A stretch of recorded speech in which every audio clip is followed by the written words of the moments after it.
কিন্তু কিয়ামতের আগে ইয়াজুজ মাজুজ পৃথিবীতে আসবে। তারা যখন দুনিয়াতে ওই দেওয়াল ভেঙে বের হয়ে আসবে, তখন ঈসা রুহুল্লাহ আলাইহিস সালাম হেরেমে অবস্থান করবেন। তারা পৃথিবীতে ছড়িয়ে যাবে ভূমধ্য সাগর, আরব সাগর, পদ্মা, মেঘনা, যমুনা এবং সুরমা, ব্রহ্মপুত্র যত নদী আছে, খাল, বিল, সাগর, নগরের কোনো পানি আর বেঁচে থাকবে না। এত পরিমাণে আসবে, পানি খাইয়ে তারা সব শেষ করে ফেলবে। পৃথিবীতে কোনো খাবার থাকবে না, পানি থাকবে না। মানুষ মারতে মারতে সারা পৃথিবীর মানুষ মেরে শেষ করে ফেলবে। গুটি কয়েক মানুষ মক্কা মদিনায় পালায়া বাঁচবে। মুসলমানরা কেঁদে বলবে, ঈসা রুহুল্লাহ, আপনি তো আল্লাহর মনোনীত বান্দা, নবী ছিলেন, এই নবীর উম্মত হয়ে পৃথিবীতে আসছেন, ইয়াজুজ মাজুজের সাথে যুদ্ধ করার ক্ষমতা আমাদের নাই। আপনি বদদোয়া করে দেন। ঈসা রুহুল্লাহ হেরেমে বসে দোয়া করবে, আল্লাহ ইয়াজুজ মাজুজদেরকে ধ্বংস করে দাও। তাদের ঘাড়ের মধ্যে আল্লাহ ক্যান্সার দিবে, পোকা দিবে। ওই পোকার কামড়ে কামড়ে এক রাত্রে সারা পৃথিবীর ইয়াজুজ মাজুজ মারা যাবে। এত পরিমাণে মারা যাবে, তাদের কবর দেওয়ার মতো কোনো মানুষ থাকবে না। শুধু লাশ আর লাশ, মরা গন্ধে সারা পৃথিবীর বাতাস গন্ধ হয়ে যাবে। মানুষেরা বলবে, ওগো আল্লাহর নবী ঈসা, আপনি এই নবীর উম্মত হয়ে দুনিয়াতে আসছেন, আবার দোয়া করেন। ঈসা নবী দোয়া করবেন, রব্বুল আলামিন, আপনি দয়া করে ইয়াজুজ মাজুজ থেকে আমাদেরকে বাঁচান। তখন আল্লাহর নবী দোয়া করার পরে, ঈসা রুহুল্লাহ দোয়া করার পরে আল্লাহ এত পরিমাণে বৃষ্টি আল্লাহ দিবে, একাধারে 7 দিন সারা পৃথিবীতে একটানা বৃষ্টি নামবে। একটা সেকেন্ডের জন্য বৃষ্টি বন্ধ হবে না। সমস্ত বৃষ্টির পানিতে সারা পৃথিবী ব্যাপী প্লাবনের মতো হয়ে যাবে। পানি দিয়ে ধুয়ে ধুয়ে ইয়াজুজ মাজুজের লাশগুলি ভাসায় ভাসায় আমার আল্লাহ সাগরের মধ্যে সব লাশ নিয়ে যাবে। সারা পৃথিবীতে এত পরিমাণে ফসল হবে, এত পরিমাণে ফলমূল আল্লাহ তাআলা দিবেন। নবীজি বললেন, একটা আনার সারা গ্রামের মানুষ খেয়ে শেষ করতে পারবে না। একটা গাভীর দুধ সারা গ্রামের মানুষ খেয়ে শেষ করতে পারবে না। একবার জোরে বলা যাবে কি আল্লাহু আকবার? না না, জোরে বলেন আল্লাহু আকবার। রাসূল যা বলছে তা হবে কি হবে না? হাত উঁচা করে বলেন, হবে কি হবে না? হবে, হবে, অবশ্যই হবে। কথা বলেন ঠিক না বেঠে? আল্লাহর নবী বলেন, উম্মত কিয়ামত আসার আগে কি কি হবে শুনে নাও। 1 নাম্বার, ওয়াদাউল আমানা ওয়া মাতুস সালাহ, মানুষ আমানত নষ্ট করবে, আমানতের খেয়ানত করবে, নামাজ মেরে ফেলবে। বল হুজুর, নামাজ কেমনে মারবে? এত মসজিদ হচ্ছে, এত নামাজ পড়তেছে, নামাজ কেমনে মারলো? নামাজি হবে কিন্তু সুদখোর যাবে না। আসতে বলেন কেন? জোরে বলেন। নামাজ পড়বে কিন্তু ঘুষ খাওয়া বন্ধ করবে না। নামাজ পড়বে কিন্তু বোনের জমি বুঝাবে না, এতিম ভাতিজার হক বুঝাই দেবে না, ভাইয়ের জমি চুরি করবে, অন্যের সম্পদ মেরে দিবে, দোকানে বাকি খাবে আর দেবে না, টাকা হাওলাত নেবে ফেরত দেবে না। কি কথা কন না কেন? জোরে বলেন। এরকম বহু নামাজি দেশে আছে। তাকদীর কার হাতে? একসাথে বলে, জোরে বলে, জোরে। আল্লাহু আকবার ওয়ালিল্লাহিল হামদু বিসমিল্লাহির রাহমানির রাহিম।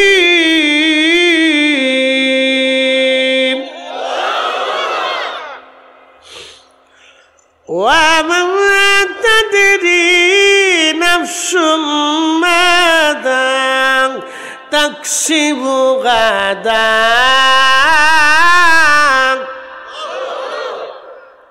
রব্বুল আলামিন বলে দিলেন, হে আমার বান্দারা, তোমরা শোনো, আগামী মুহূর্তে তোমাদের ভাগ্যে কি আছে আমি আল্লাহ ছাড়া তোমরা কেউ জানো না। কথা জোরে বলেন, জোরে বলেন। কেউ জানে? প্রেসিডেন্ট জানে? প্রধানমন্ত্রী জানে? কেউ জানে? এ মিয়া বাজারবাসী,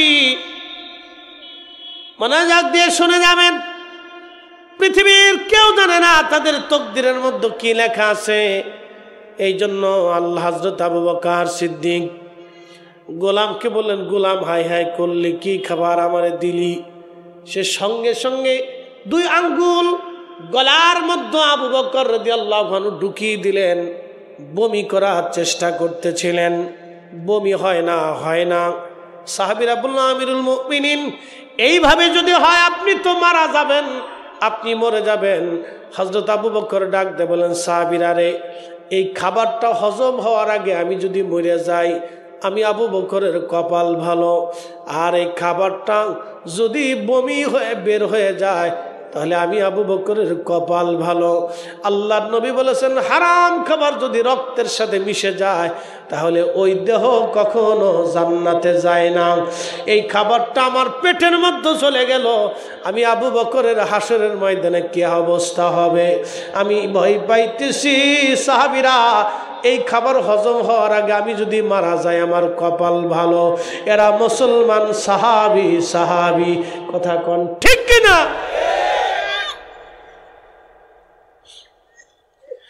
এরা সাহাবী।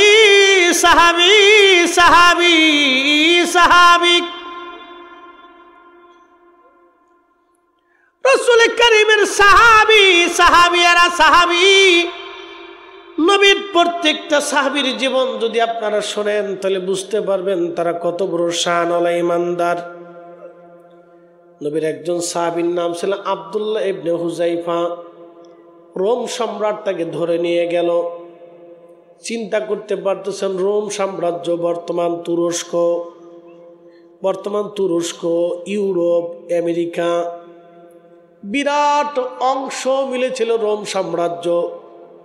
বাংলাদেশের মতো অন্তত 2-4 হাজার দেশের, 2-4 বাংলাদেশের মতো অন্তত 2-4-500 দেশের সমান একটা সাম্রাজ্যের নাম হলো রোমান এম্পায়ার, রোমান সাম্রাজ্য। এই সাম্রাজ্যের বাদশা জানতে পারলেন রাসূলের একজন সাহাবী আমাদের সৈন্যবাহিনীর হাতে ধরা পড়েছে। তো তিনি সাহাবীদের কথা শুনেছেন, নবীর কথা শুনেছেন। তো চিন্তা করলেন, সাহাবী দেখতে চাই, সাহাবী কেমন। রোম সম্রাট বলল, সাহাবীকে ধরে নিয়ে আসো। আব্দুল্লাহ ইবনে হুযাইফাকে ধরে নিয়ে যাওয়া হলো। রোম সম্রাট সামনে তাকে বসানো হলো। রোম সম্রাট বললেন, আপনার নাম কি? বলে, আমার নাম আব্দুল্লাহ ইবনে হুযাইফা। আপনি কি রাসূলের সাহাবী? বলে, হ্যাঁ, আমি নবীর সাহাবী।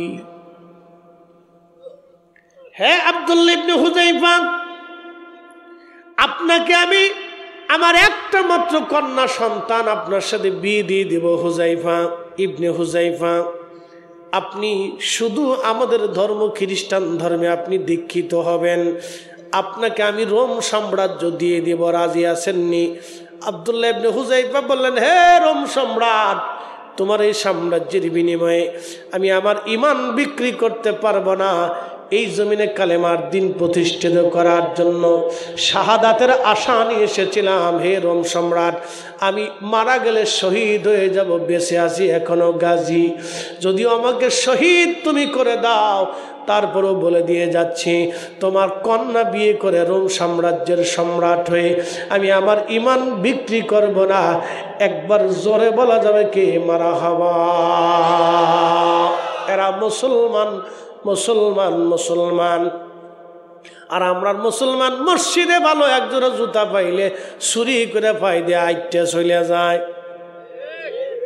কথা ঠিক আছে না? তোমারও এক টুপলার জায়গায় 5 টুপলা ধরে মুসলমান।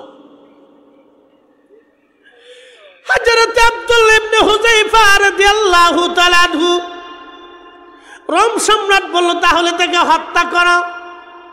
আব্দুল্লাহ ইবনে হুযাইফা চোখের পানি ছেড়ে ছেড়ে কাঁদতেছিলেন। সৈন্যরা যে রোম সম্রাটকে বললেন, সম্রাট, লোকটা কাঁদতেছে, মনে হয় ভয় পেয়ে গেছে। যখন আব্দুল্লাহ ইবনে হুযাইফার কাছে রোম সম্রাট আবার আসলো, ও আব্দুল্লাহ, তুমি কেঁদে দিয়েছ, মনে হয় তুমি ভয় পাইছো, তাহলে বলো, তুমি যদি রাজি হও তাহলে আমার মেয়েটাকে তোমার সাথে বিয়ে দেব, ওরা সাম্রাজ্যের সম্রাট তোমাকে বানায় দিব। আব্দুল্লাহ ইবনে হুযাইফা বললেন, রোম সম্রাট, আমি মৃত্যুর ভয়ে কাঁদতেছি না, রোম সম্রাটে আমি কাঁদতেছি, আল্লাহ কেন আমাকে 1000 জীবন দিল না? যদি আল্লাহ আমাকে 1000 জীবন দিত, এই 1000 বার আমি আল্লাহর নবীর দিন জমিনে প্রতিষ্ঠিত করার জন্য আমি 1000 বার শহীদ হতাম। জোরে জোরে জোরে জোরে জোরে জোরে জোরে। وَلَنَبْلُوَنَّكُمْ بِشَيْءٍ مِّنَ الْخَوْفِ وَالْجُوعِ وَنَقْصٍ مِّنَ الْأَمْوَالِ وَالْأَنفُسِ وَالثَّمَرَاتِ।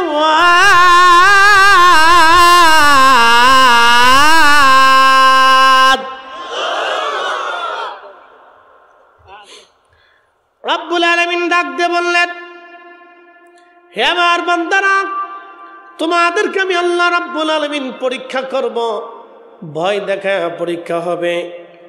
আজকে এই ঠান্ডার মধ্যে আল্লাহ ভয় দিয়ে দিলেন, বেশি ঠান্ডা দিয়ে আল্লাহ ভয় দিলেন, দেখি আমার কোন বান্দা বসে আর কোন বান্দা চলে যায়। যে বান্দা বসবে সে বান্দা পাস। আমার ভাইরা বলছে, হুজুর বেলালের জীবনের ওয়াজ করবেন। এখন আপনাদেরকে প্রশ্ন করি, বেলাল কোন দেশের মানুষ জানাই? Ethiopia, Kenya, Ghana, Somalia, Senegal, এই অঞ্চলের মানুষ। কালা তো কালা, একবারে আন্তর্জাতিক খ্যাতি সম্পন্ন কালা। তারপরে তাদের নাকের ঢক, চোখের ঢক, চেহারার ঢক, কানের ঢক, হাত পায়ের ঢক যদি আপনি দেখেন তাহলে মনে বলবেন এরা আবার কেমনে আল্লাহ তাদেরকে মানুষ বানাইল। সেই দেশের মানুষ ছিল বেলাল। কোনো লেখাপড়া নাই, কিন্তু রসুলের দরবারের মুয়াজ্জিন, কোনো কিছুর বিনিময়ে না, শুধুমাত্র ঈমানের কারণে। কথা বলেন ঠিক না বেঠে? রসুল প্রেমের কারণে, এশকে রসুলের জন্য আশিক রসুল হয়েছিলেন। এ মিয়া বাজারবাসী, মাদারগঞ্জবাসী, কথাগুলি ভালো করে শুনে যাবেন। বাবাজি আমার, মায়েরা, মহিলারা যারা শোনেন, হযরত বেলালকে ধরে নিয়ে যাওয়া হলো। ও মা বোনেরা, শুধু বেলালকে নেই, তারা হযরত সুমাইয়াকে ধরে নিয়ে গেল। একজন নারী কেবলমাত্র কালেমা পড়েছে, তিনি অত্যন্ত দারিদ্র পীড়িত দরিদ্র মানুষ ছিলেন। সুমাইয়া কৃতদাসী ছিলেন। আবু জাহেলের লোকজন তাকে ধরে নিয়ে গেল। একজন দাসী গরিবের কি করে সাহস হয় মুসলমান হওয়া? অপরাধ কিছুই ছিল না, তারা মানুষ হত্যা করে নাই, চুরি করে নাই, ডাকাতি করে নাই, শুধুমাত্র কালেমা পড়েছিল সুমাইয়া। এ মা বোনেরা শুনে যাও, আজকে আমার দেশে কত ফুচকা খাওয়া সুমাইয়া হইছে, কত চটপটি খাওয়া সুমাইয়া, কত বেপর্দা বেহায়া সুমাইয়া। অভাব নাই বাবা, দেশে অভাব নাই। কথা কর না কেন, ঠিক না বেঠে?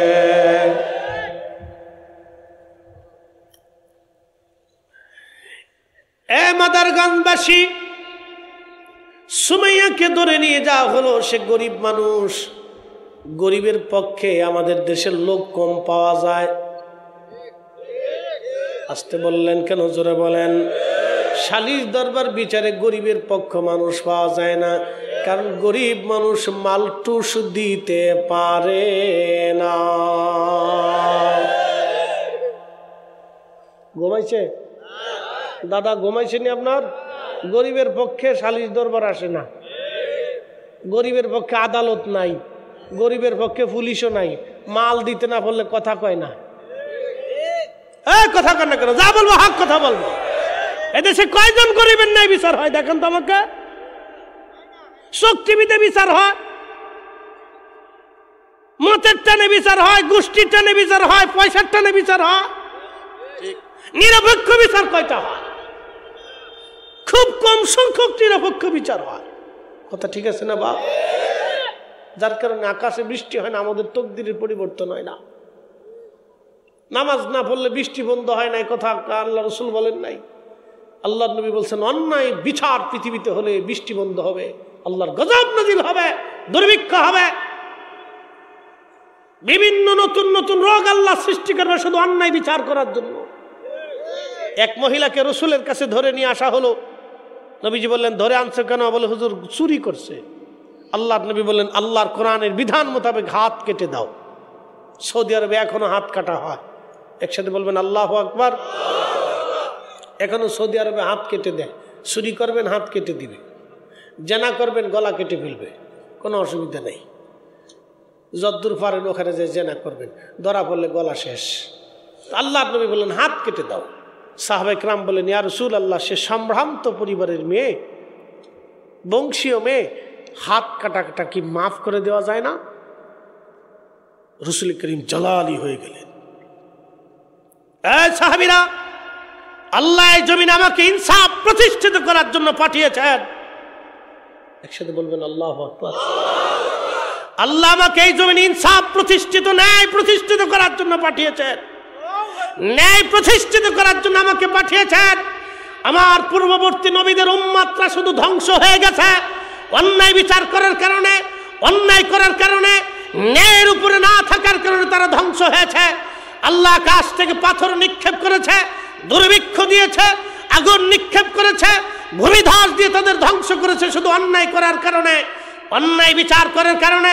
হ্যাঁ সাহাবীরা, আমি রাসূলের কন্যা ফাতেমাও যদি চুরি করত, আমি রাসূল নিজে হাতে তার হাত কেটে দিতাম। একসাথে বলবেন আল্লাহু আকবার। আরো জোরে বলেন আল্লাহু আকবার। এই জন্য আমাদের দেশে বৃষ্টি হয় না ঠিক মতো, খাবার হয় না, ভাগ্যের পরিবর্তন হয় না, মানুষ এখন ভিক্ষা করে, ঠিক মতো 3 বেলা খাইতে পারে না, শুধুই অন্যায় বিচার হওয়ার কারণে। আপনি ইউরোপে যান তো, ইউরোপে যায় আপনি টাকা দিয়ে ফরমালিন ঢুকাইতে পারবেন না। বাংলাদেশে হোটেল ব্যবসায়ী, ঢাকা শহরে বড় বড় হোটেল ব্যবসায়ী মরা মুরগি কিনে নিয়ে মুরগি চালাই দেয়, মরা মুরগি চালায়। ছি ছি ছি ছি, এটা মুসলমান তো ফরি হিসাব মানুষ হয়েছে কিনা আগে দেখেন। খাসির গোশের বদলে কুত্তার গোশত চালাই দেয়। এটা মানুষ হইল কেমনে? মুসলমানের হিসাব পরে করেন, মানুষ হয়েছে কিনা দেখেন। যেই লোক তারা নিজের বোনের জমি বুঝাই দেয় না, মুসলমানের হিসাব পরে করেন, আগে মানুষ হয়েছে কিনা দেখেন। যেই লোক তার আপন ভাতিজা ভাতিজির সম্পদ বুঝাই দেয় না, সেই লোকটা মুসলমানের হিসাব পরে করেন, আগে মানুষ হয়েছে কিনা দেখেন। যেই লোক খাবারের ভিতর ফরমালিন বিষা, মুসলমানের হিসাব পরে করেন, আগে মানুষ হয়েছে কিনা এটা চিন্তা করেন। কি কথা কন না? মাদারগঞ্জবাসী মনোযোগ দিবেন। 3 বন্ধু রওনা করছে। পাহাড়ি রাস্তা দিয়ে যাওয়ার সময় আকাশে ঝড় তুফান শুরু হইল। কখনো পাহাড়ি ঢলের মধ্যে পড়ছেন কিনা আমি জানি না। একদিন শ্রীমঙ্গলে আমার গাড়িটা পাহাড়ি ঢলের মধ্যে পড়ে গেল। হাই হাই, পাহাড়ি ঢল খুব মারাত্মক। 3 বন্ধু চিন্তা করল, এই পাহাড়ি ঢলের মধ্যে যদি পড়ে যায় তাহলে এই ক্যানেলের মধ্যে পড়ে পানিতে ভাসায় নিয়ে চলে যাবে। কোন জায়গা নিয়ে যাবে? আমরা মারা যাব। কঠিন অবস্থা, কঠিন মুসিবত। 3 বন্ধু দেখলো পাহাড়ের এক কোণে একটা গুহা আছে। দৌড়ায় যায় তারা পাহাড়ের গুহার মধ্যে আশ্রয় নিল। কিন্তু পার্শ্ববর্তী একটা পাহাড় থেকে মস্ত বড় একটা পাথর গড়াইয়া গড়াইয়া গড়াইয়া গড়াইয়া এই পাহাড়ের গুহার সামনে এসে পাথরটা পড়ে গেল। পাথর যখন গুহার মুখ আটকাই দিল, 3 বন্ধুর 3 জনে বসে বসে কান্দে, হায় হায়, এই গুহার মধ্যে আমরা পড়ে গেলাম। এখন এই গুহার মধ্যে যদি আমরা মারা যাই, পৃথিবীর কেউ আমাদেরকে দেখবে না, আমাদের বাচ্চা কাচ্চা জানবে না, সন্তানরা জানবে না, আত্মীয় স্বজনরা জানবে না। উপায় কি হবে আমাদের? 3 জনে বসে বসে কান্দে। একজনে খুব বিচক্ষণ ছিল, সে ডাক দেখা, বন্ধুরা কেঁদে কোনো লাভ হবে না, জাগা মতো কাঁদো। তোমরা জীবনে কে কোন নেক আমল করছো, এই নেক আমল দিয়ে আল্লাহর দরবারে হাত বাড়ায় কান্দো। মাদারগঞ্জবাসী 3 বন্ধুর এক বন্ধু হাত বাড়ায় বলে, ইয়া রাব্বি, জীবনে কোনো আমল আমার নাই, আল্লাহ আমি একটা মাত্র আমল করেছি। ইয়া রব, আমার একটা দিন মজুর ছিল, সারাদিন পরিশ্রমের বিনিময়ে আমি তারে মাত্র 1 সা গম দিতাম। আল্লাহ, এই 1 সা গম নিয়ে সে বাড়ি যাইতো, বাচ্চা কাচ্চা নিয়ে খাইতো, কোনো রকম দিন চলতো। আল্লাহ, বহুদিন কাজ করলাম, আর একদিন হঠাৎ কাজ শেষ করে সে চলে গেল, কিন্তু 1 সা গম না নিয়ে চলে গেল। রব্বুল আলামিন, ওই 1 সা গম আমি জমিনের মধ্যে বপন করলাম, গম থেকে আরো গম হইল, ওই গম আমি বিক্রি করে একটা গরু কিনলাম, গরু থেকে আরো গরু হলো। বহুদিন পরে ওই দিন মজুর একদিন ফিরে এসে আমার দ্বারস্থ হয়ে বলল, মালিক আমি একটা দিন কাজ করছিলাম, একটা দিন কাজের বিনিময়ে পাইতাম, আমি গরিব মানুষ, দয়া করে কাজের বিনিময়টা আপনি আমাকে দিয়ে দেন। আল্লাহ তুমি জানো, সেই দিন আমি আমার দিন মজুরকে বললাম, দিন মজুর গোয়াল ঘরে গরু যা আছে সব তোমার, তুমি গরুগুলি নিয়ে চলে যাও। আমার দিন মজুর বিশ্বাস করতে পারতেছে না আমি তাকে গরুগুলি দিয়ে দেব। দিন মজুর কাদের বলে, মালিক ঠাট্টা করবেন না, আমি অত্যন্ত পীড়িত দরিদ্র মানুষ, মেহেরবানি করে আপনি আমার এই একশা গম পাইতাম দিয়ে দেন। আমি বললাম, দিন মজুর রে শ্রমিক, তুই আমার বাড়ি কাজ করতি, একটা দিনের বেতন একশা গম তুই পাইতি, তুই না নিয়ে চলে গিয়েছিলে। আমি একশা গম জমিনে বপন করে আরো গম হয়েছিল, ওই গমগুলি বিক্রি করে একটা গরু কিনছিলাম, গরু থেকে অনেক গরু গোয়াল ঘরের মধ্যে হয়ে গেছে। এই গরুর মালিক আমি না, গরুর মালিক তুমি। তুমি গরুগুলি নিয়ে যাও, আমার দিনা মুক্ত করিয়া যাও। আরো জোরে, আরো জোরে। জোর হয় না কেন? জোরসে বলো। আর আমার দেশে কতদিন মজুর কতজনের কাছে কত টাকা চায়, পায়, পরে নিস, পরে নিস, পরে নিস। তোর 500 টাকা মাইরে খাবো নাকি? কি কথা কর না কে ঝাড়ি দেয় বেটা, তোর 500 টাকা কে মাইরে খাবা? তো 500 টাকা মেরে খাবো না তো তোমার দিতে বাধে কেন? কি কথা কর না কেন? তোমার দিতে বাধে কেন? তুমি সাথে সাথে দিয়ে দেবা। আল্লাহ রসুল বলছেন, উম্মত শ্রমিকের ঘাম শুকানোর আগে তার বেনিফিট দিয়ে দাও। আল্লাহু আকবার। আমার রসুলের মতো মহামানব পৃথিবীতে আর হবে না। কথা ঠিক কিনা? কখনোই ছিল না। লাকাদ কানা লাকুম ফি রাসূলিল্লাহি উসওয়াতুন হাসানা। কোরআনে তার চরিত্রের সার্টিফিকেট আল্লাহ দিয়েছে, ওয়া ইন্নাকা লাআলা খুলুকিন আযীম। তিনি মহান চরিত্রের অধিকারী। একসাথে বলা যাবে আল্লাহু আকবার। আমরা সেই নবীর উম্মত। কথা কোন ঠিক না বেঠিক? ইন্নাল্লাহা ইয়া'মুরু বিল আদলি ওয়াল ইহসানি ওয়া ইতা'i যিল কুরবা।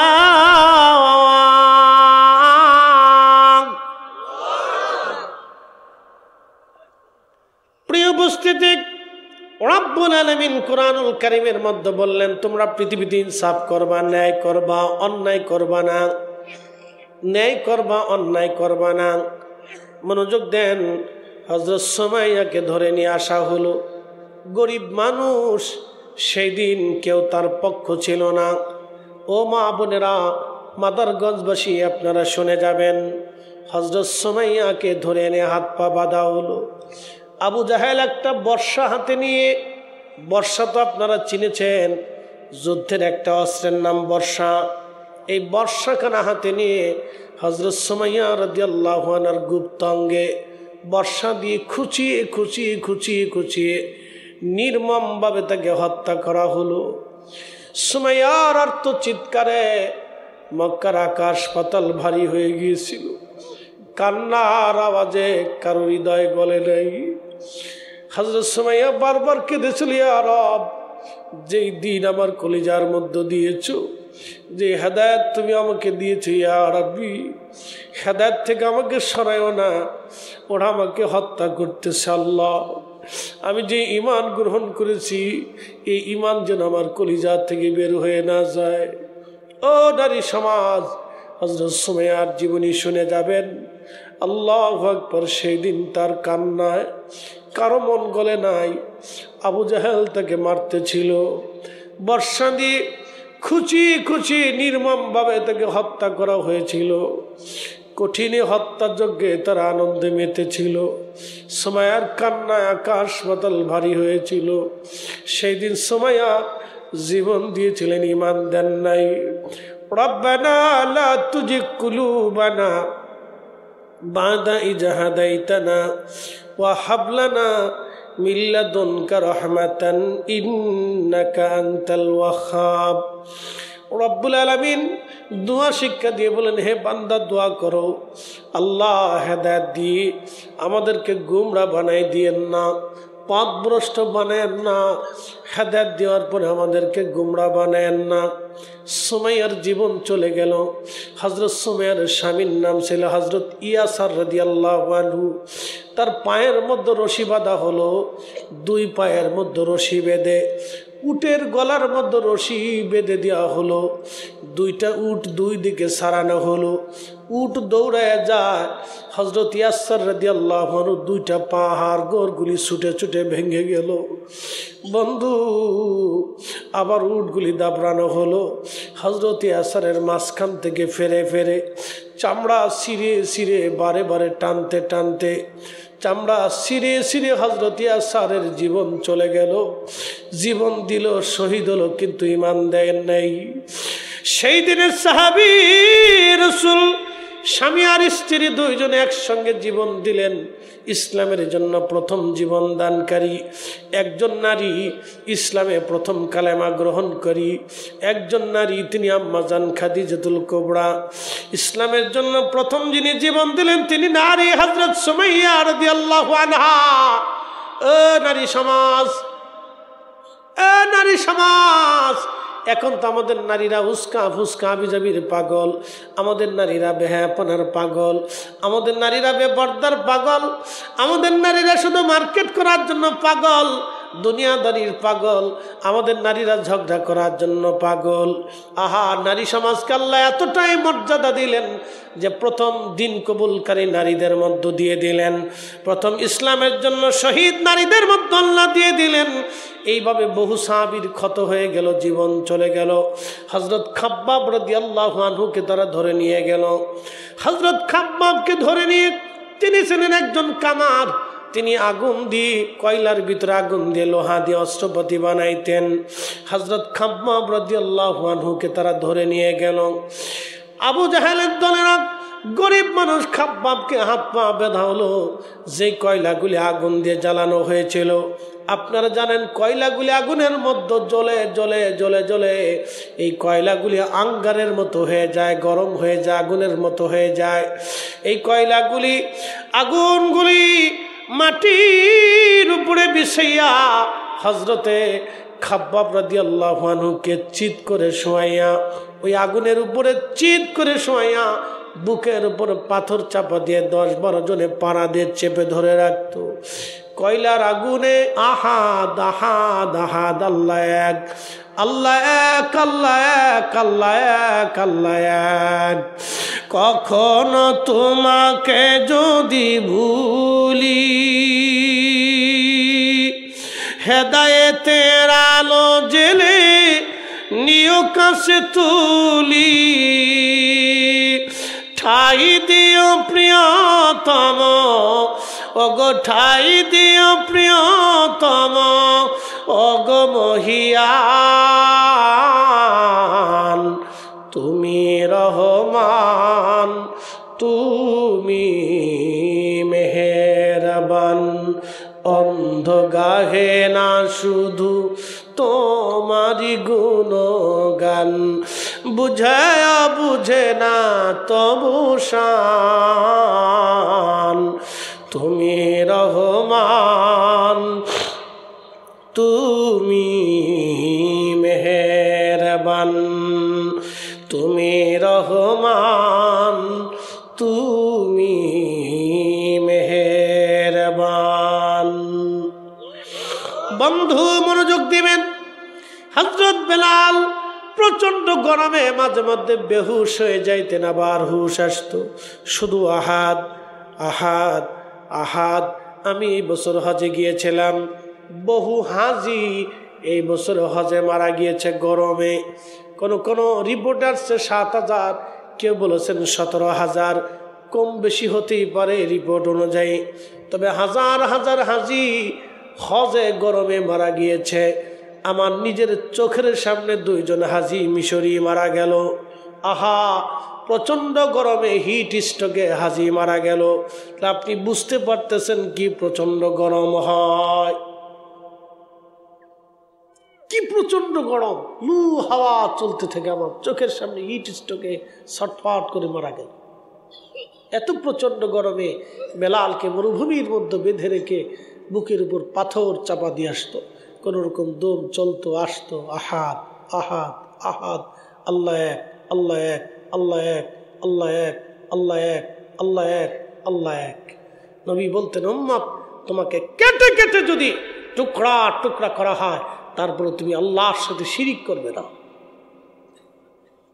একসাথে বলবেন আল্লাহু আকবার। আল্লাহ এক, জোরে বলেন আল্লাহ, আল্লাহ, আল্লাহ, আল্লাহ। সব কিছু সুনিয়ন্ত্রিতভাবে তাম সৃষ্টিকে পুঙ্খানুপুঙ্খ রূপে যিনি নিয়ন্ত্রণ করেন, তিনি কে? قل هو الله أحد الله الصمد لم يلد ولم يولد ولم يكن له كفوا أحد।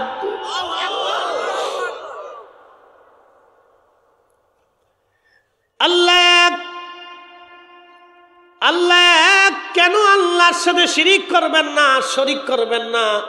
কোরআনে আল্লাহ বলে দিলেন, ইন্নাল্লাযীনা কাফারু মিন আহলিল কিতাবি ওয়াল মুশরিকিনা ফি নারি জাহান্নামা খালিদিনা ফিহা।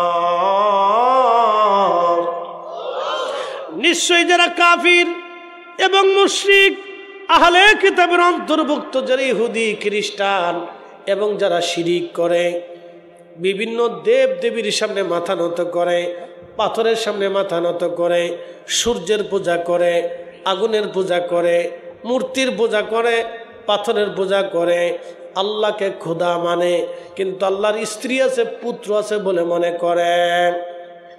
আল্লাহর সাথে যারা শিরিক করে, শরীক করে, লা শারিকা লা, আল্লাহর কোনো শরীক নাই, লা ইলাহা ইল্লাল্লাহ, আল্লাহ ব্যতীত আর কোনো রব নাই। এক আল্লাহতে যারা বিশ্বাসী না, রসুল আখিরি নবীতে যারা বিশ্বাসী না, আল্লাহ বলেন আমার হাবিব উম্মতকে জানায় দেন, নিশ্চয়ই ফি নারি জাহান্নামা খালিদিনা ফিহা, চিরদিন তারা জাহান্নামে থাকবে, তারা কখনো জাহান্নাম থেকে বের হতে পারবে না। তারা কোনোদিন জাহান্নাম থেকে বের হতে পারবে না, কখনো তারা জাহান্নাম থেকে বের হতে পারবে না, কোনোদিন তারা জাহান্নাম থেকে বের হতে পারবে না। কিন্তু ঈমান নিয়ে যারা কবরে যাবে, একদিন না একদিন তারা জাহান্নাম থেকে আল্লাহ তাদেরকে বের করে এনে আল্লাহ তাদেরকে জান্নাতি বানায় দিবে। একসাথে বলা যাবে কে সুবহানাল্লাহ। হযরত বেলাল শিরিক করেন নাই, জীবন মিঠু মিঠু ভাবে চলতে লাগলো। আবু বকর সিদ্দিক দেখে মায়া লেগে গেল, বলল হুজুর বেলালের দুঃখ দেখে আর সহ্য হয় না, ইয়া রাসূলুল্লাহ অনুমতি যদি দেন বেলালকে মুক্ত করে নিয়ে আসি। নবীজি অনুমতি দেওয়ার পরে বেলালকে কিনে হযরত আবু বকর থেকে মুক্ত করে দিলেন। আল্লাহর নবী মদিনাতুল মুনাওয়ারা হিজরত করলেন, আজান প্রবর্তন হলো। নবীজি স্বপ্নে আল্লাহ থেকে আজান দিলেন, আশহাদু আল্লা ইলাহা ইল্লাল্লাহ,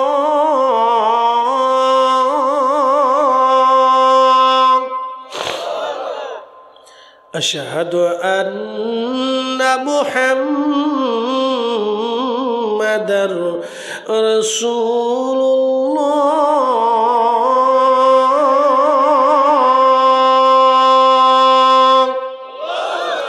আল্লাহর পরে নবীর নাম, আল্লাহর পরে নবীর নাম, আল্লাহর পরে নবীর নাম।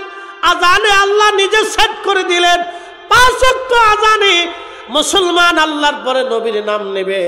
একবার জোরে বলেন মারহাবা। এই জন্য আল্লাহর জিকির যেখানে, নবীর দুরূদ হবে সেখানে, আল্লাহর আইন যেখানে, নবীর সুন্নত থাকবে সেখানে। জোরে বলেন ঠিক না বেঠিক? আল্লাহর কোরআন যেখানে, নবীর আইন সেখানে, আল্লাহর আইন যেখানে, নবীর সুন্নত সেখানে, আল্লাহর জিকির যেখানে, নবীর দুরূদ সেখানে। কথা বুঝাইতে পারছি আপনাদেরকে? আজানে আল্লাহর পরে রসুলের নাম, জোরে বলেন আল্লাহর পরে রসুলের নাম। আমরা জোড়া দিছি না, আল্লাহ নিজে দিছে, আল্লাহ দিলেন। বেলালকে ডাক দিলেন নবী, বেলাল লাব্বাইক ইয়া রাসূলুল্লাহ, আজকে থেকে তুমি আজান দিবা। হযরত বেলালকে আজান দেওয়ার অনুমতি দিলেন নবী। আজানের বাক্যগুলি শিখাই দিলেন। আজানের বাক্যগুলি শিখাই দেওয়ার পরে হযরত বেলাল রাদিয়াল্লাহু আনহু আজান দিতে লাগলেন। বহু বছর তিনি আজান দেন। আজান, আহা, একজন মানুষ আর একজন মানুষকে 4 কারণে ভালোবাসে। 1 নম্বর জামালিয়াত, 2 নম্বর কামালিয়াত, 3 নম্বর কারাবাত, 4 নম্বর এহসান। জামালিয়াত, কামালিয়াত, কারাবাত, এহসান। জামালিয়াত মানে সৌন্দর্য, কামালিয়াত মানে একজন লোক যখন কামেল হয়ে যায়, আল্লাহওয়ালা হয়ে যায়। 3 নম্বর হচ্ছে কারাবাত।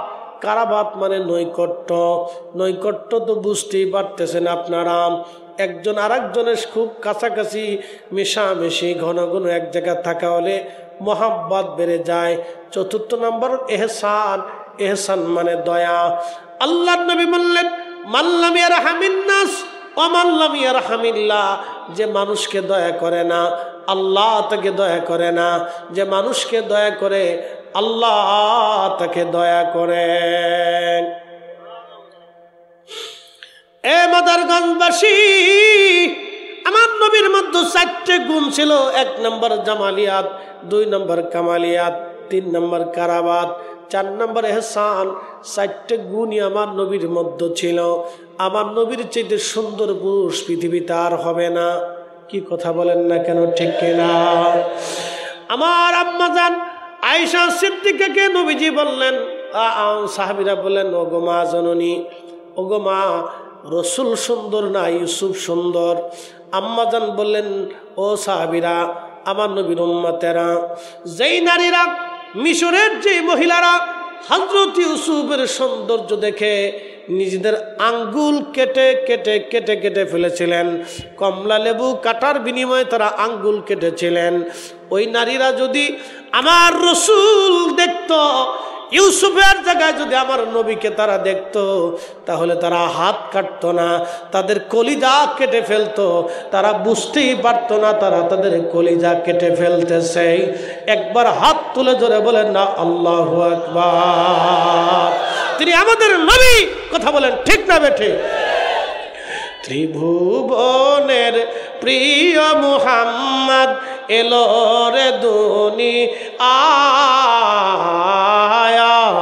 রে, সাগর আকাশ বাতাস দেখবি যদি আয় রে, সাগর আকাশ বাতাস দেখবি যদি আয়। ধুলির ধরা বেহেশত আজ জয় করিল দিল রে লাজ, আজকে খুশির ঢল নেমেছে ধূসর সাহারায় রে, সাগর আকাশ বাতাস দেখবি যদি আয়। কষ্ট হচ্ছে? চলবে?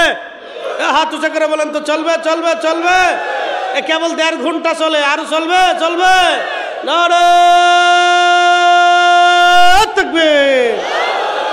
যদি আপনারা চালান তাহলে আমি চলবো, আর আপনাদের ব্রেক যদি বন্ধ হয়ে যায় তা আমার ব্রেকও বন্ধ হয়ে যাবে। চলবে? আল্লাহ কবুল করুক, জোরে বলেন আমিন।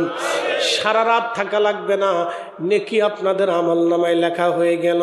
প্রশ্ন রাখতে পারেন, ফরিদে হুজুর নেকি কেন লেখলো? মুসা আলাইহিস সালামের উম্মত হলে এটা পেইতেন না।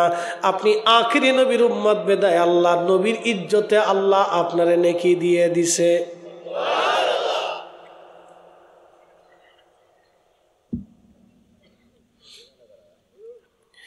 হযরত বেলালের ওয়াজ শেষ করে ওই 3 বন্ধুর ওয়াজে যাব। মনে আছে না আপনাদের?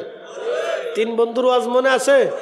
কেবল 1 বন্ধুরটা পাইছে, আর 2 বন্ধুরটা বাদ আছে এখন। ঠিক আছে না ভাই?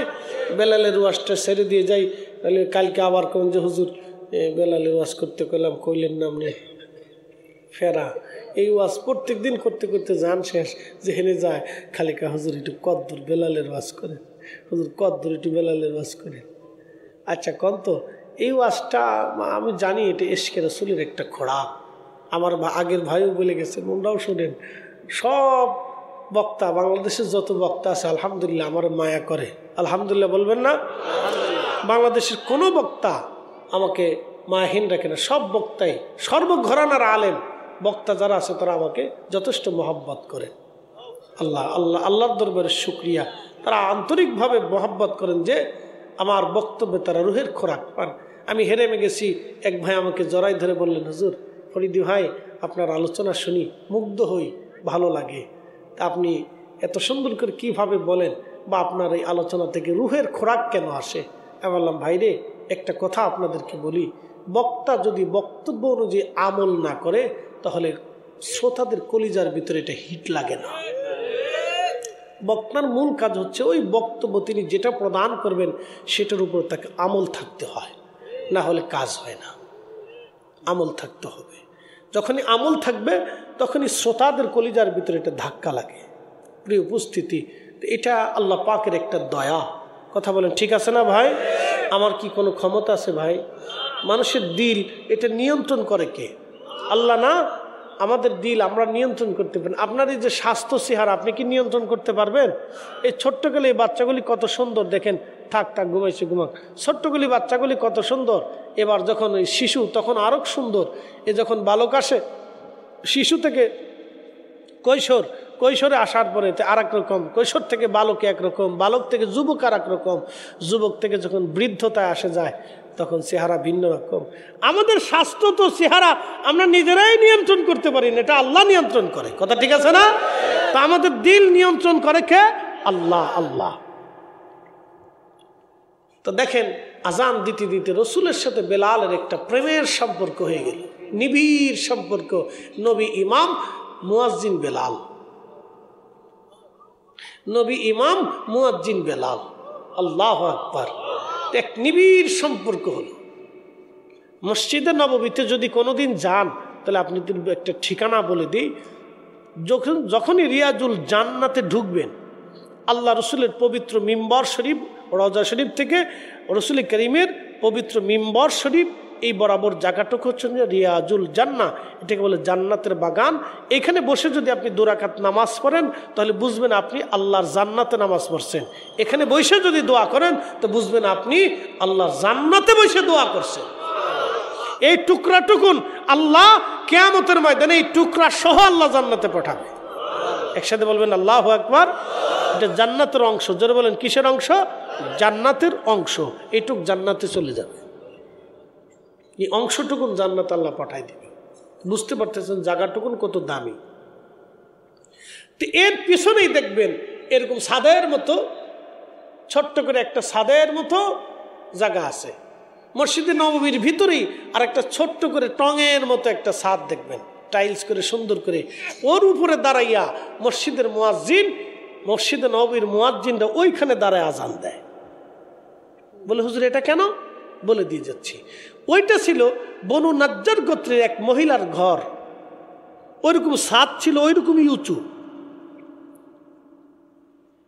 সুনান আবু দাউদের ভিতরে হাদিসটা আসছে, 519 নম্বর হাদিস। ওইখানে দাঁড়াইয়া হযরত বেলাল রাদিয়াল্লাহু আনহু আজান দিতেন। একসাথে বলবেন না মারহাবা? হয়তো হাদিস আপনারা দেখছেন ওই জায়গাটা। ওইখানে দাঁড়ায় বেলাল আজান দিতেন। তো বেলাল যেখানে দাঁড়ায় আজান দিতেন, কিয়ামত পর্যন্ত মসজিদে নববীর মুয়াজ্জিন ওইখানে দাঁড়ায় আজান দিবে।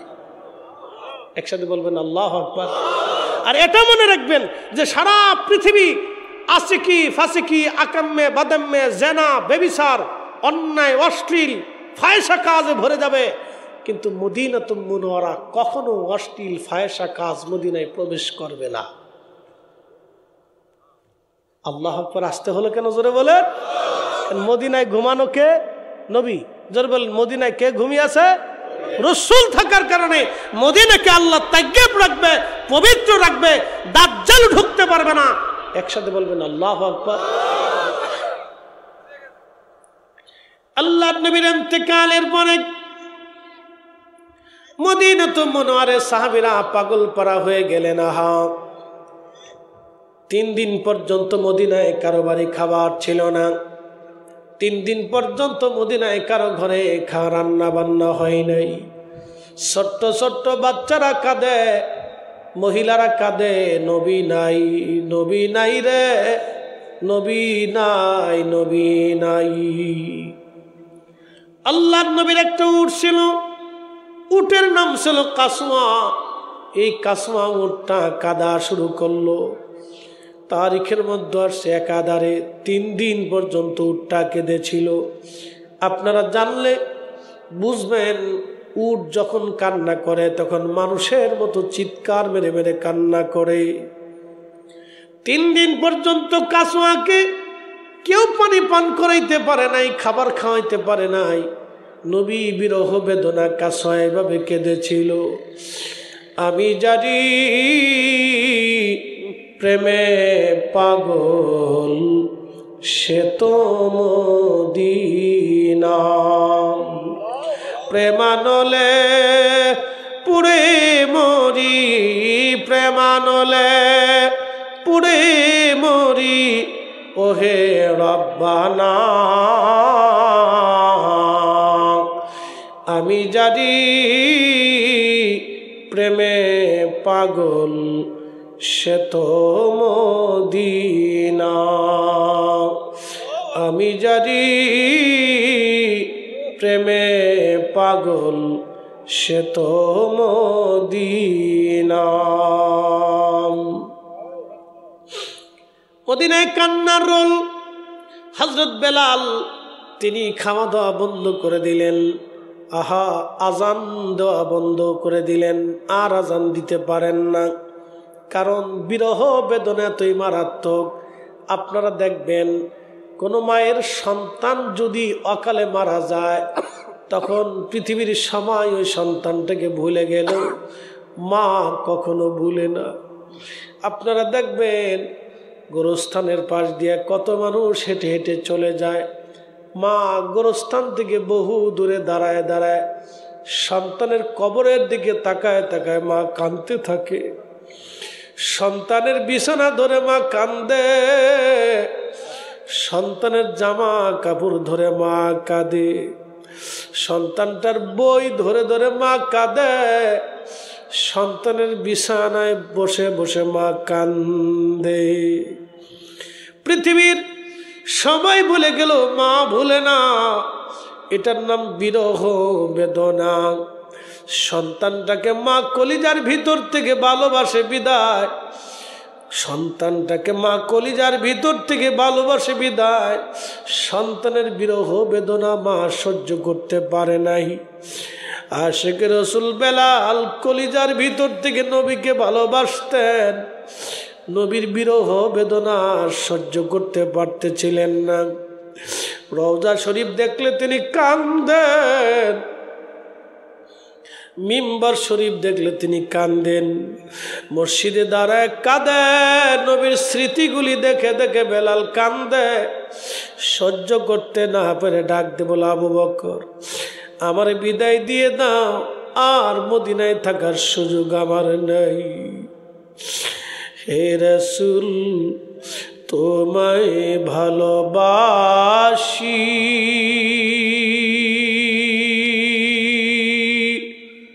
অন্তরে শুধু মুখে নয়, জান্নাতের আশায় নয় হে রাসূল, জাহান্নাম কেউ ডরি না।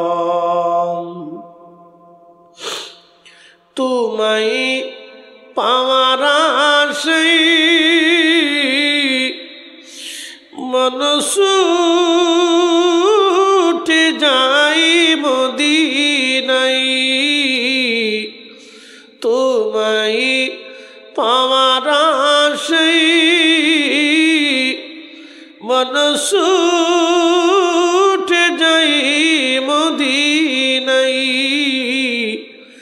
এ আশিক দিদার দাও না, আর দূরে থাকিও না, এ আশিকে দিদার দাও না,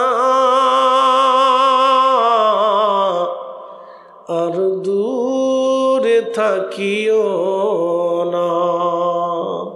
হে রাসূল তোমায় ভালোবাসি, অন্তরে শুধু মুখে নয়, জান্নাতের আশায় নয় হে রাসূল, জাহান্নাম কেউ ডরি না।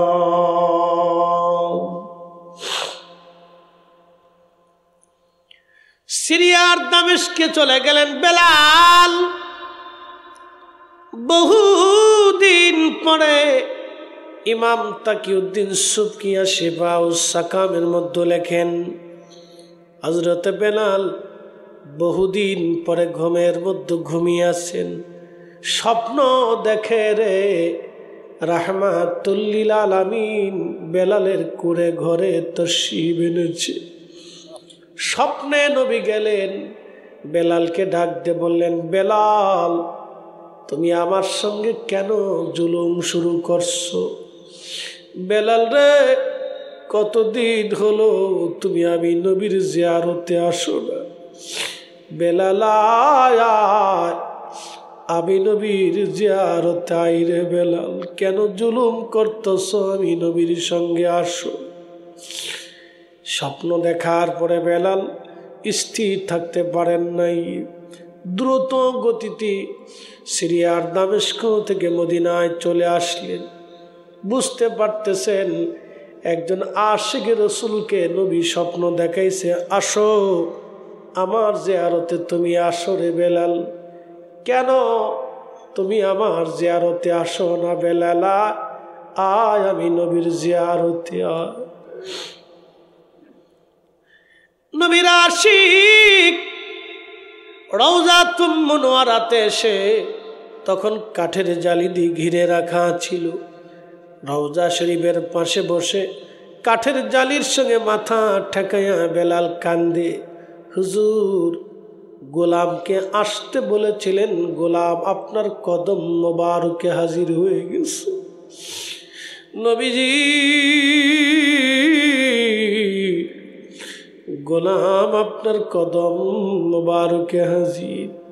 হুজুর আপনি আমাকে আসতে বলেছিলেন, আমি আসছি। এভাবে বসে বসে রওজার পাশে কাঁদতেছে, বিরহ বেদনা বেদনা নিয়ে কাঁদে। নবী গো আমি আসছি, আপনি আসতে বলেছিলেন, গোলাম আপনার কদম মোবারকে হাজির। নতুন মুয়াজ্জিন এসে দেখে নবীর মুয়াজ্জিন বেলাল বসে বসে কান্দে। আহারে সাহাবীদেরকে ডাক দিয়ে বলল, সাহাবীরা গো আসো, নবীর মুয়াজ্জিন বেলাল আমাদের মাঝে ফিরে আসছে। সব সাহাবী ঘর থেকে বের হয়ে মসজিদে নববীতে এসে দেখে সত্যি নবীর মুয়াজ্জিন বেলাল বসে বসে কান্দে। সাহাবীরা ডেকে বলল, নবীর মুয়াজ্জিন কতদিন হলো তুমি আজান দাও না, তোমার লাহানে আজান শুনি না গো নবীর মুয়াজ্জিন। একটা দিন আজান শোনাও নবীর ইন্তেকালের পরে, তুমি আর কোনো দিন আজান দাও নাই গো নবীর মুয়াজ্জিন। বেলাল বলল, সাহাবীরা রে আমি নিয়ত করেছি আমি আর আজান দিতে পারবো না, আমি কারে আজান শোনাবো বলো? আমি আজান দিলে যে নামাজে আসতো, আজকে আজান দিলে কি সে নামাজে আসবে নি? পারবানি সেই নবীকে নামাজে নিয়ে আসতে? এইভাবে বসে বসে কাঁদতেছিলেন। সাহাবীরা বলল, আমাদের কথায় বেলাল আজান দিবে না।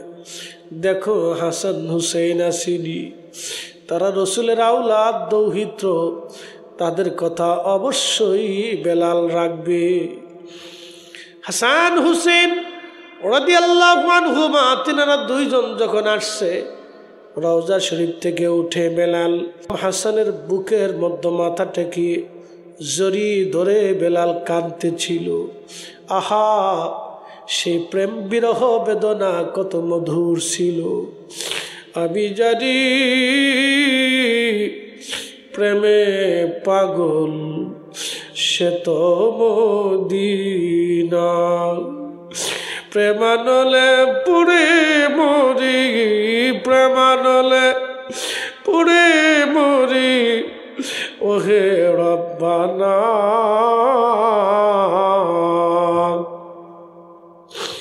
আমি জানি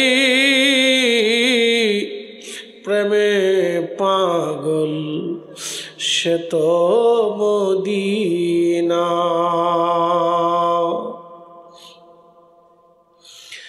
নবীর মুয়াজ্জিন বেলালের বুকের মধ্যে মাথা থেকে কান্দে। হযরত বেলালকে ইমাম হাসান ডাকতে বলেন, নানার মুয়াজ্জিন গো, আমাদেরকে ওই কণ্ঠ দিয়ে আজান শোনাও যেই লাহান দিয়ে আমাদের নানাজিকে আজান শোনাইতা গো নানার মুয়াজ্জিন। আজকে একটা বার আজান শোনাও, আজান দাও। নবীর মুয়াজ্জিন আর স্থির থাকতে পারেন নাই। মুয়াজ্জিনে রসুল আশিকে রসুল বেলাল রাদিয়াল্লাহু আনহু দৌড়াইয়া সেই মহিলার ছাদের উপরে দাঁড়ায় আজান শুরু করলো। আল্লাহু আকবার, আল্লাহু আকবার। সারা মদিনার রন্দে রন্দে তাহাজ্জুদের সময় আজানের আওয়াজ ছড়িয়ে গেল। সব মানুষ ঘর থেকে মসজিদে নববীর দিকে কান লাগাই দিল। ব্যাপার কি?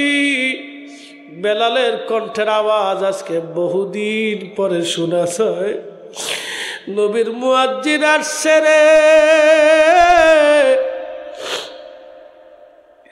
আল্লাহু আকবার, আল্লাহু আকবার। ইশকে রাসূলের তাড়নায় মদিনাবাসী ঘর থেকে বের হয়ে দৌড় মারছে। নবীর মুয়াজ্জিন আজান দেয়, বেলাল আজান দেয়, বেলাল আজান দেয়। আজান শুনিয়া মহিলারা, বাচ্চারা, শিশুরা, যুবকরা, বৃদ্ধরা ঘর থেকে বের হয়ে দৌড়ায় দৌড়ায়া মসজিদ নববীর দিকে আসতে চলে। ইমাম তাকিউদ্দিন সুবকি রাহিমাহুল্লাহ আর শিফাউস সাকামের মধ্যে তিনি লেখেন, তখন মদিনার সবার কণ্ঠে একটা আওয়াজ ভেসে আসলো, নবী বুঝি ফিরে আসছে গো, নবী বুঝি ফিরে আসছেনি, নবী আসছেনি, নবী আসছেনি। আশহাদু আল্লা ইলাহা ইল্লাল্লাহ বলে যখন বেলাল টান দিছে, মদিনার হাজার হাজার মানুষ ডুকরি ডুকরি কেঁদে উঠল। ঘর থেকে বের হইয়া মসজিদ নববীর সামনে এসে হাজার হাজার মদিনাবাসী ভিড় জমায় কাঁদতে লাগলো। কান্নার রোল ভারী হয়ে গেল। মদিনার আকাশ পাতালগুলি মুখরিত হচ্ছিল কান্নার আওয়াজে। নবী আসছেনি, রসুলের স্মৃতি যখন কানে কলিজায় বেশি উঠছে, সাহাবীরা পাগল পারা হয়ে গেছে। কারণ নবীর মুয়াজ্জিন বেলাল আজান দিলে সব সাহাবী নামাজে আসতো। আমার রসুল ইমামতিতে দাঁড়াইতো। সাহাবীরা জানতেন নবীজিকে মদিনার মসজিদে খুঁজে পাওয়া যাবে। পাগল পারা হয়ে গেলেন সাহাবীরা মদিনাবাসী। বেলাল যখন আজান দিল, আশহাদু আন্না মুহাম্মাদার রাসূলুল্লাহ বলে টান দিছে, আহা, ইমাম তাকিউদ্দিন সুবকি শিফাউস সাকামে লেখেন, মদিনার মাটি থর থর থর থর করে কেঁপে উঠছে। পৃথিবীতে কারো আজানে মাটি কাঁপে নাই, আর কারো আজানে কোনোদিন মাটি কাঁপবে না। শুধুমাত্র রসুলের মুয়াজ্জিন হযরত বেলালের আজানে পৃথিবীর মাটিগুলি থর থর থর থর করে কেঁপে উঠল। একবার আওয়াজ তুলে জোরে বলা যাবে কি আল্লাহু আকবার। এ সবজ गंबद वाले मंजूर दुआ करना जब वक्त न जा आए आका दीदार आता करना दीदार आता करना। मैं कब्र अंधेरी में घबराऊंगा जब तन्हा में कब्र अंधेरी में घबराऊंगा जब तन्हा इमदाद मेरी करने आजा न रसूल अल्लाह इमदाद मेरी करने आजा न रसूल अल्लाह। रोशन मेरी तुर्बत को लिल्लाह जरा करना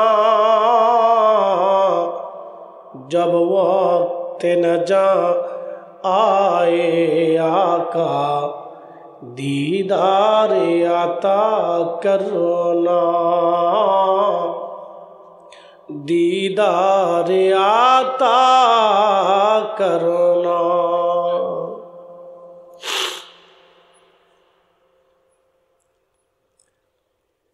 আল্লাহ রসুলের মুয়াজ্জিন বেলালকে হাসরের ময়দানে একটা আজান দেওয়াবে, বেহেশতের ভিতরে আল্লাহ বেহেশতীদেরকে দেওয়া আজান শোনাবে। একসাথে বলবেন আল্লাহু আকবার। তিনি নবীর ইন্তেকালের পরে মাত্র দুটো আজান দিয়েছিলেন। একবার মদিনাতে ইমাম সুবকি লেখেন এই আজানে পৃথিবীর মাটি থরথর করে কেঁপেছিল। আল্লাহু আকবার। আপনি বুঝতে পারতেছেন যে আজানের ফুয়ুজুত ইশকে রসুলের ধাক্কা এতই মজবুত ছিল পৃথিবীর মাটি পর্যন্ত কেঁপে উঠেছিল। তাহলে মদিনার মানুষের হালত কি হয়েছিল আপনি একটু চিন্তা করে দেখেন। আজও সেই কোরআন আছে আগের মতোই, আজও সেই কোরআন আছে আগের মতোই। আবু বকর ওমর উসমান নেই, আজও সেই মুসলিম আছে আগের মতোই।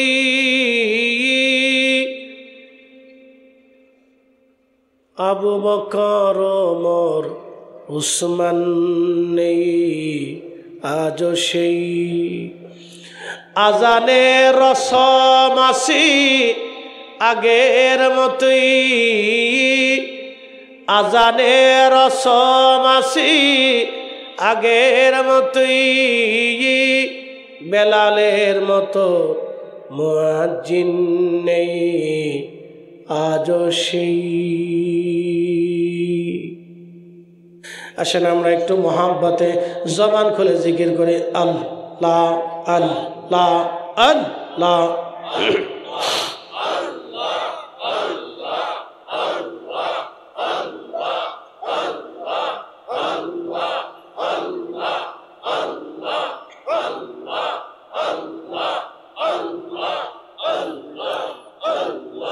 নবীজি কোন সাধনে পাইব তোমায় আল্লাহ আল্লাহ আল্লাহ।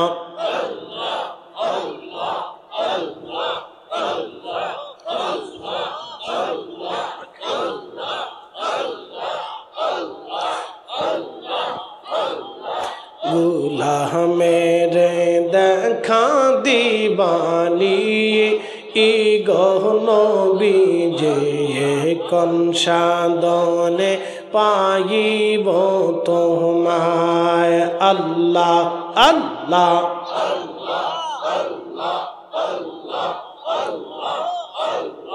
রাখালিয়ার বেজে মাখা দে যার দয়াসে বকরি চরান বন জঙ্গলা আই গো নবীজে কোন সাধনে পাইব তোমায় আল্লাহ আল্লাহ আল্লাহ আল্লাহ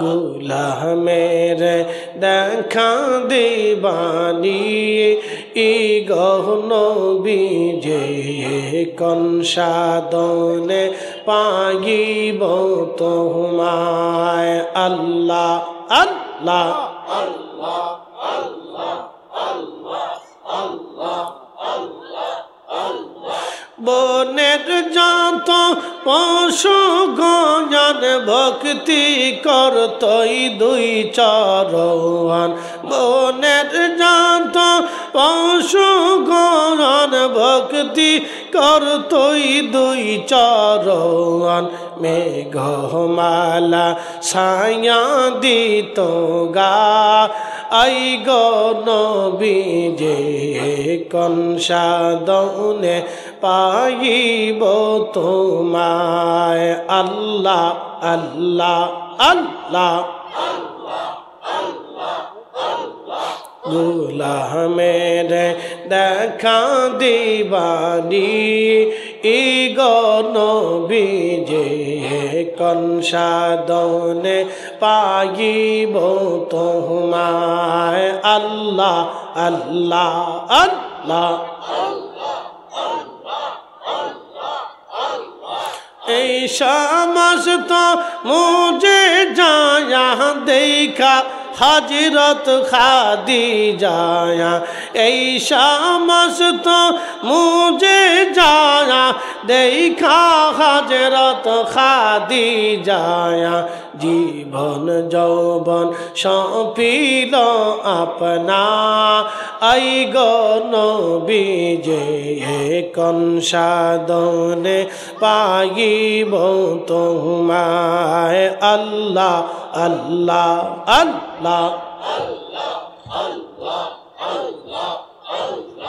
গোলামের দেখা দিবানি ই গো নবীজে কোন সাধনে পাইব তোমায় আল্লাহ আল্লাহ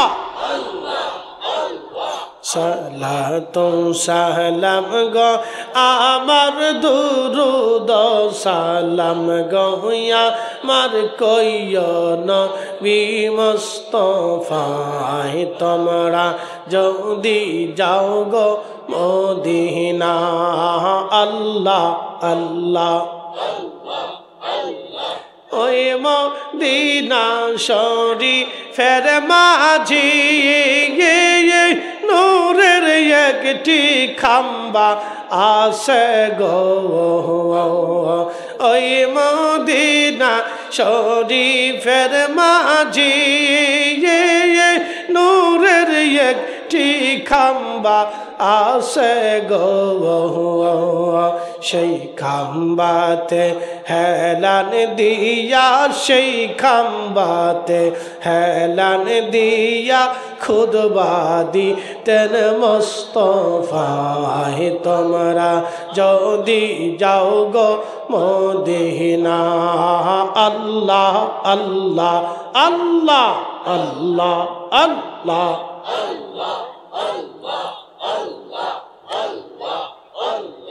সালাতু সালাম গয়া মার দুরুদ সালাম গয়া মার কইও নবী মুস্তাফায় তোমরা যদি যাও রে মদিনা আল্লাহ আল্লাহ আল্লাহ